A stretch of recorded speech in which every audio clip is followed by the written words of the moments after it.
બોલીએ મોગલ માતની આશાપુરાયની વાસણા ગામમાં આજે તમારા બધાનો ભાવ, તમારો આવકારો, આપણા જોકે હું એને રાજા જ કહું છું બાપ. ઠાકોર સાહેબ છે પરંપરાથી હાલ્યું આવે છે બાપ. 36મી પેઢી વાવ ઠાકોર સાહેબ ગજેન્દ્રસિંહ રાણા મારા ભેળા જ છે બાપ. એને ખૂબ મા મોગલના આશીર્વાદ અને ગામના 18 વરણ રાજપૂતો છે, ઇતર વરણ, બ્રાહ્મણો, બધા વરણને મા મોગલના ખૂબ ખૂબ આશીર્વાદ છે બાપ. બીજું બસ આટલો જ આવશે, વાંધો નહીં. તો માના તમને બધાને આશીર્વાદ છે. મા ભગવતી હંમેશા તમારી ચડતી કળા રાખે, ખૂબ ખૂબ તમને સુખી રાખે. મિત્રો, અત્યારે કઈ જગ્યાએ ઓછો વરસાદ છે, વધારે છે, પણ કોકનું જોઈને રાજી થાજો. બને એટલું કોકનું જોઈને રાજી થાજો. કોઈનું જોઈને ઈર્ખા ન કરશો, કારણ પાપમાં બેહી છે. બને ત્યાં બધું કોકનું સારું વિચારું, કોઈની ઈર્ખા ન કરવી. ઈર્ખા બહુ મોટું પાપ છે, મોગલ કહે છે, કોઈ દી નહીં કરવાની. બીજી વાત કે તમે ખરેખર ભાગ્યશાળી છો. હજારોની સંખ્યા મોગલધામ મૂકી અને અહીંયા આવ્યો શું કામ? એક દીકરાનો ભાવ અને બીજો અમારા વાવ ઠાકોર સાહેબનો ભાવ.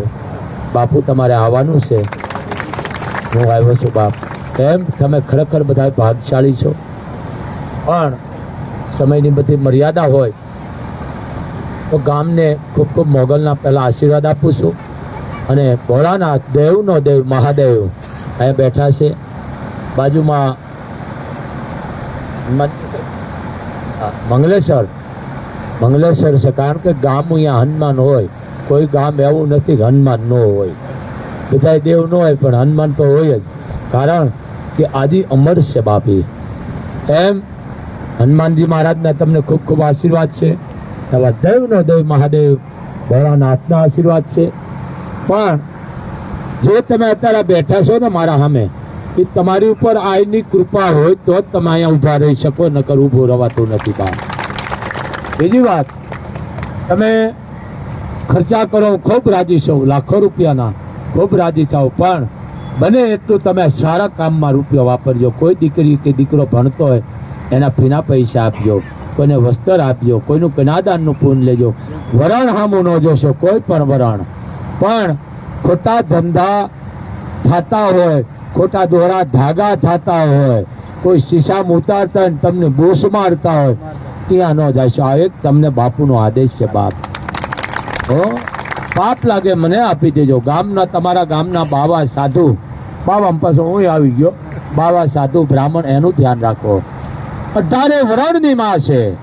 એમ હું તમને 18 વરણને કહું છું કે હે મારા હાવજો, તમને મનુષ્ય મળ્યો છે, રૂપિયો તમને કામ આવશે.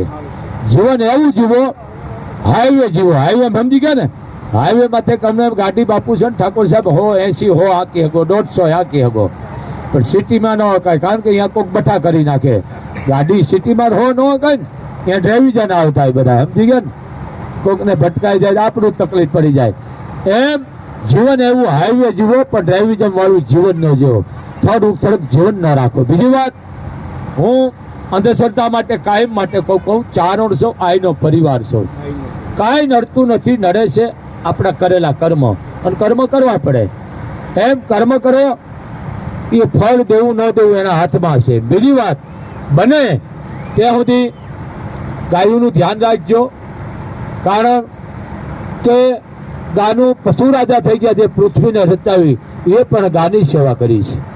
એમ ગાને તમે બને એટલી બચાવો, તળાવ ઊંડા કરો, અને મીઠા ઝાડ, ઓલા બહારના નો વાવશો, ઓલા કયા કહેવાય, હું તો અભણ છું. હે આ કોનો કાફર? હે ને કાફર જ કહેવાય ને ભાઈ. એના ઝાડ હોય, કોઈક જનાવર બે તો માંદું પડી જાય, મરી જાય. એ ઝાડે ખરાબ છે, છાંયો ખરાબ છે.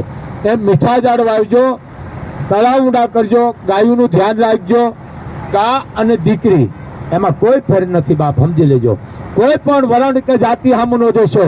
અને દાન કર્યા પછી વાગતા નહીં કે મોગલ તમને માફ નહીં કરે, ગુપ્ત દાન કરજો. આ એક બાપુનો તમને આદેશ છે, દાન દઈને વાગતા નહીં. વાગવું બહુ પાપ છે. ઠાકોર સાહેબ મને કહે કે બાપુ હિંગળાજ ગયો. મેં હું કામ તું બોલસ ભાઈ? હિંગળાજ જાઓ તો કોઈને કયો નહીં, કારણ કે તમે પાપના દોષિસ્તાર બનો. ગુપ્ત રાખો, જેટલું ગુપ્ત રાખશો એટલું તમને ફળ મળશે. બીજી વાત, 18 વરણને કહું છું, બને ત્યાં સુધી તમારા ઘરમાં ગુગળ ઘીનો ધૂપ કરજો. અગરબત્તી અશુદ્ધ છે. તમે મોગલધામ આવો છો ને, અહીંયા આરતી જોવો છો તમે બધા લાવ્યું, પેલા અગરબત્તી અમે બહાર મૂકી દઈ અને પછી મોગલ ધૂપ માથે આવે. એમ દેવસ્થાનનું ધૂપ માથે આવે. અગરબત્તી આંગણાની બહાર કરો, ઘરની બહાર કરો, અંદર ન કરો. એ વાહડો છે. ઘરમાં ધૂપ કરશો, મોગલ કોઈ તમારા ઘરમાં અન્ન ધન નહીં ખૂટવા દે. આ એક તમને બાપુનો આદેશ છે. સમજી ગયા? તમે અન્ન ધન નહીં ખૂટવા દે. અને તમે સમજદાર છો, સુધરેલા છે એનો વાંધો ને, પણ સુધરાવા હે પેલો આંધળો વણે વાસડો સાવે એવું કામ ન કરશો. આયા પૈસા નો રાખશો ને કાંઈ નહીં રહ્યો. વ્યાજ ભરી ભરીને તૂટી જાય છે, હૈસો મુકાઈ જાય છે. આયા રાખો, લક્ષ્મી વહુ થાય રહેશે. હૃદય માથે રાખો લક્ષ્મી, આયા રાખો, પાછળ નો રાખો, જાંગ માથે નો રાખો. તો એક બાપુનો આદેશ છે, બને ત્યાં સુધી ઘરમાં ધૂપ કરજો. અને કોઈ કરેલું મૂકેલું હોય તો મન દઈ દેજો. तुम તારા આ બધા હું કીધું ના કહું છું, વાસણા ગામમાં કોઈ કરેલું મૂકેલું હોય, કાંઈ પણ ભરાવેલું બધું મન દઈ દેજો. આમાં લઈને આવેલો જાય છું, કારણ કે મેં દુઃખમાં ગયા આખી દુનિયાના. મને ગણે કે બાપુ તમે ભિખારી શબ્દ હું કામ વાપરો? વાત સાચી છે, એને ખબર નથી. ભિખારી એટલા માટે હું ધરાતો જ નથી, દુઃખ લેવામાં ધરાતો જ નથી. કરેલા મૂકેલા વળગાડ ને પિતૃ ને આવરણ ને જે હોય ને એ બધું મને દઈ દેજો.